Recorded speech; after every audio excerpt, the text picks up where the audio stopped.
The heavy glass door of the luxury boutique swung open, and a man stepped inside, his presence commanding yet unassuming. Big Shaq, dressed in a simple hoodie and sneakers, scanned the opulent displays of designer watches and jewelry, his calm demeanor at odds with the judgmental stares he began to attract. Behind the counter stood Mr. Carter, the store manager, his sharp suit and slicked-back hair as polished as his condescending smirk. Carter's eyes narrowed, immediately sizing Shaq up, and without hesitation he approached with a cold, dismissive tone. "Sir, are you sure you're in the right place?" he asked, his words dripping with disdain. Shaq paused, his face unreadable, but the subtle twitch of a smile hinted at the truth he was withholding. The tension in the room was palpable, and everyone watched, unaware of the storm brewing beneath the surface. Before we dive in, tell us, from where are you watching this video? Share in the comments below. Big Shaq had always been a man who valued humility and respect. Despite his significant success, he carried himself with the same grounded demeanor he had when he was just a regular guy, hustling to make ends meet.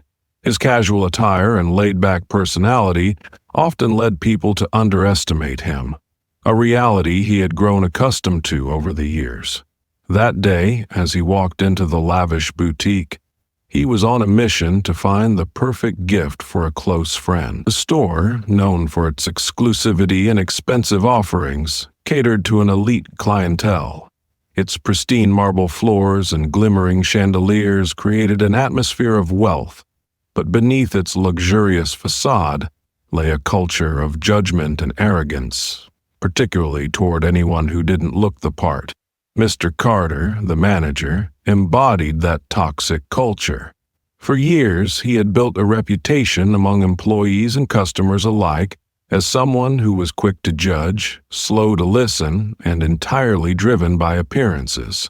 His smile, though polite on the surface, carried a sharp edge of condescension, especially toward those he deemed unfit to shop there. The staff, particularly the younger employees, had learned to tread lightly around. Carter's behavior was well known, but no one dared to challenge it. After all, he was the manager, and any dissent could lead to swift consequences. As Shaq wandered through the store, taking in the finely crafted watches and sparkling jewelry, Carter kept a close eye on him. He couldn't shake the feeling that this man didn't belong here. In Carter's eyes, Shaq was an intruder in his carefully curated world of sophistication. Approaching him with an air of superiority, Carter casually remarked, "These pieces are quite pricey. Perhaps our clearance section might interest you more." The comment was loud enough for other customers to hear, drawing a few raised eyebrows and uncomfortable glances. Shaq, unbothered, simply smiled and replied, "I'll take my time, thanks." His calm tone only seemed to irritate Carter further. Determined to assert his authority, Carter continued to hover, making unnecessary comments about how certain items were out of stock or already reserved. It was a tactic designed to subtly push Shaq out of the store, but Shaq remained undeterred. As this interaction unfolded, a young staff member named Emily watched from behind the counter. She had always admired Shaq, though she wasn't entirely sure it was him at first. As the conversation continued, it became clear that Carter had no idea who he was talking to. Emily, like most of the employees, had seen Carter's rude behavior before, but this time something felt different. Shaq's calm, confident demeanor was unsettling Carter in a way she had never seen before. What Carter didn't realize was that he was dealing with someone who had nothing to prove, but everything to teach. The air in the store grew heavy with anticipation, and Emily found herself silently rooting for the man Carter was so intent on belittling. Shaq moved gracefully through the store, his eyes lingering on various items, completely unfazed by Mr. Carter's condescending remarks. But Carter wasn't about to let it go. He followed closely, standing just a little too close, his arms crossed as though guarding the store from someone who might steal rather than buy. His tone grew sharper with every word. "Sir, some of these items are custom pieces. They're not for everyone. Perhaps a more affordable store might suit your needs better," Carter sneered, loud enough for other customers to hear. Shaq paused, turning his head slightly, the calm in his eyes betraying no hint of irritation. "That's interesting," he said softly, almost as if speaking to himself. "But I think I'll keep looking." His composed response seemed to ignite a fire in Carter, who couldn't fathom why this man wasn't reacting to his prodding. Carter stepped forward, blocking Shaq's path to a case of high-end watches. "With all due respect, sir, I don't think you're our typical customer. Perhaps it's best if I show you the exit." By now, the interaction had drawn the attention of nearly everyone in the store. A well-dressed couple by the jewelry counter whispered to each other, their expressions a mixture of disbelief and discomfort. The young staff member, Emily, froze behind the counter, clutching the edge of the glass display as she watched the exchange unfold. Shaq stood silently for a moment, his tall frame towering over Carter, though he made no effort to intimidate him. Instead, he let out a small chuckle, the kind that hinted at someone holding back a truth too big to reveal just yet. "You've got an interesting way of treating your customers," Shaq said, his tone even but loaded with meaning. Carter scoffed, dismissing the comment as though it were beneath him. "I know how to spot someone who doesn't belong," he said curtly, "and I don't need to waste my time proving anything to you." The tension in the room was electric now. One of the customers, a middle-aged woman wearing a designer scarf, stepped forward as if to intervene but stopped herself, uncertain of how to proceed. Emily, on the other hand, couldn't stay silent any longer. "Mr. Carter," she called out, her voice trembling but firm enough to cut through the air. "I think you're mistaken about this, gentleman. Maybe you should—" Carter turned sharply toward her, cutting her off mid-sentence. "Emily, I don't need your input right now," he snapped, his tone dripping with authority. She shrank back slightly, her cheeks flushing with embarrassment, but her eyes remained fixed on Shaq, silently willing him to push back. Shaq tilted his head slightly, observing the scene with an almost amused expression. "Seems like you run a tight ship around here," he said, glancing at Emily and then back at Carter. "And I'm curious, what makes you so sure I don't belong here?" Carter smirked, as though the question itself was ridiculous. "It's not about belonging," he replied, his voice growing louder. "It's about understanding your limits. This is a high-end boutique, not a place for window shopping. People come here to make real purchases, not to waste my time." The words hung in the air, heavy with arrogance, as Shaq took a step closer, his calm demeanor never faltering. "And what if I told you," he began, his voice steady and measured, "that I wasn't here to waste your time? What if I told you I was planning to make a purchase?" Carter's smirk wavered for a split second before returning, though less convincingly this time. "I'd say you're in the wrong store," he replied. "And frankly, I don't have time for games." Shaq let out a soft sigh, shaking his head slightly as though disappointed but not surprised. "All right," he said, his voice carrying an undertone of finality. "If that's how you feel, I won't argue with you. But you might want to think twice before judging someone based on how they look." With that, Shaq turned and walked toward the exit, leaving a stunned silence in his wake. Carter stood frozen, his confidence momentarily shaken, though he quickly brushed it off. "Another time, Woster," he muttered under his breath, loud enough for Emily to hear. She glanced at him, her expression a mixture of frustration and disbelief, but she said nothing, knowing it would only make things worse. As the door closed behind Shaq, the room seemed to exhale collectively, the tension dissipating but leaving an uncomfortable heaviness in its place.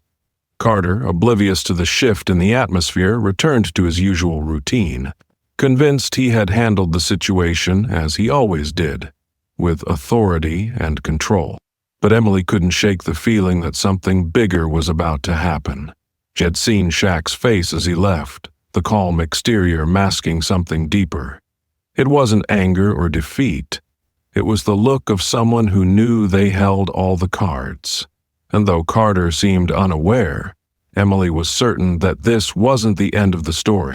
Later that afternoon, as the store settled back into its usual rhythm, the sound of a sleek black SUV pulling up outside shattered the mundane routine. The driver's door opened, and Shaq stepped out, this time accompanied by two sharply dressed individuals who exuded authority. One carried a leather portfolio, the other a clipboard. Emily, who had been restocking a display near the front, froze in place as she recognized Shaq's unmistakable frame. Carter, seeing Shaq return, frowned deeply, his irritation evident. "Back again," he called out, his tone laced with mockery. "I thought I made it clear." But before he could finish, one of the men accompanying Shaq stepped forward, holding up a hand to silence him. "Mr. Carter, I suggest you think very carefully about your next words," the man said firmly, his voice carrying the weight of authority. The room fell silent once again, but this time the energy was entirely different.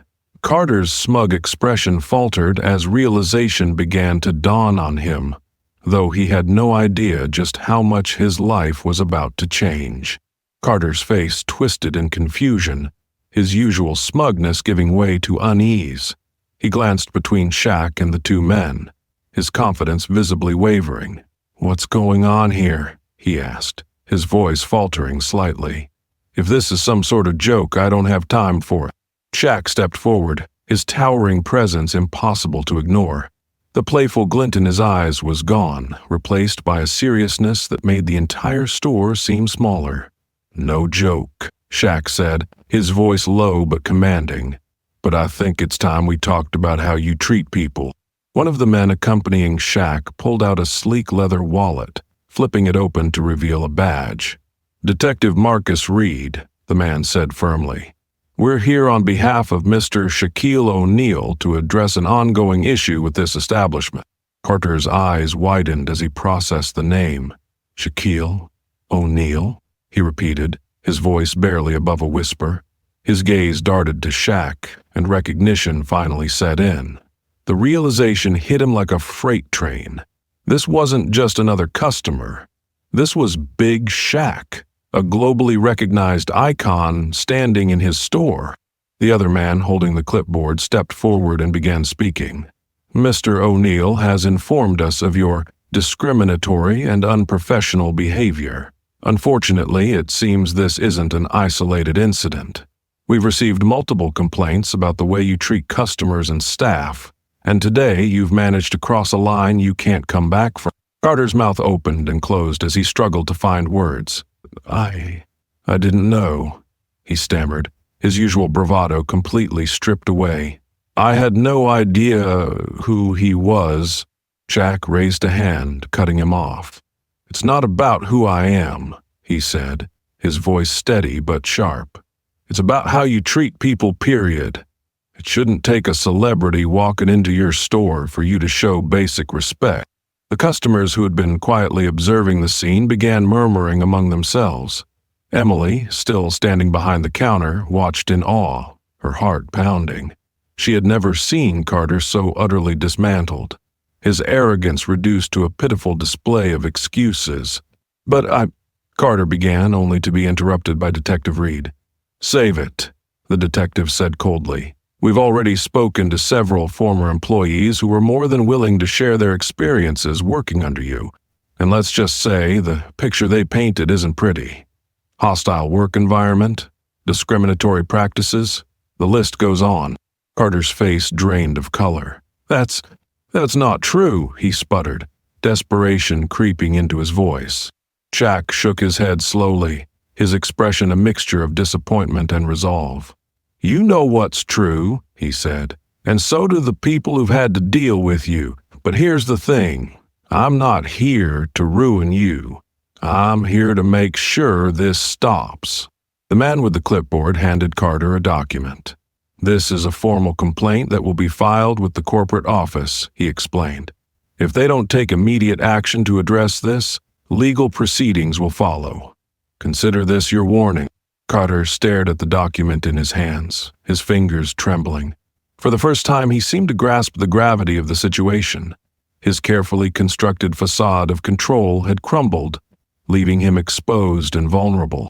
Shaq turned to Emily, offering her a reassuring smile. "You work hard," he said. "I could see that the moment I walked in. Don't let people like him make you feel small." Emily felt tears prick her eyes as she nodded, unable to find the words to respond. She had spent years enduring Carter's bullying, never imagining that someone would stand up to him in such a profound way. Shaq glanced around the store, his gaze landing on the other customers who had witnessed the confrontation. "Let this be a reminder," he said, his voice carrying an air of finality. "How you treat people matters. It doesn't cost anything to be kind, but it can cost you everything if you're not." As Shaq turned to leave, Carter called out after him, his voice weak and trembling. "Wait, please. I'll change. I'll do better. Just don't report this. I can fix it." Shaq paused, looking over his shoulder. "I hope you do," he said simply, "because if you don't, the next person you mistreat might not give you a second chance." With that, Shaq and his team walked out of the store, leaving Carter standing there, clutching the document that threatened to dismantle his career. The silence in the store was deafening, broken only by the whispers of customers and the soft hum of background music. For Emily and everyone else who had witnessed it, this wasn't just a confrontation, it was a reckoning. And for Carter, it was a lesson he would never forget. The store felt different after Shaq left, quieter, heavier, as if the weight of everything that had just unfolded lingered in the air. Carter slumped into his office chair, staring blankly at the document in his trembling hands. His mind raced with regret, shame, and fear. For years he had operated with impunity, belittling employees and customers alike, convinced that his position granted him untouchable authority, but now his arrogance had brought him to the brink of ruin. Meanwhile, Emily remained behind the counter, a mixture of relief and disbelief washing over her. For the first time in years, she felt seen, validated. Shaq's words echoed in her mind. "Don't let people like him make you feel small." It was a simple statement, yet it carried a profound weight, shattering the chains of doubt and helplessness she had carried for far too long. The next morning, the corporate office was buzzing. The complaint filed by Shaq's team had made its way to the higher-ups, and it came with undeniable evidence. Testimonies, videos, and detailed accounts from past and current employees. Within hours, a regional manager arrived at the store unannounced. Carter was called into his own office, where he faced a stern and swift verdict. His behavior was not only unacceptable, but had also tarnished the company's reputation. Effective immediately, he was relieved of his duties.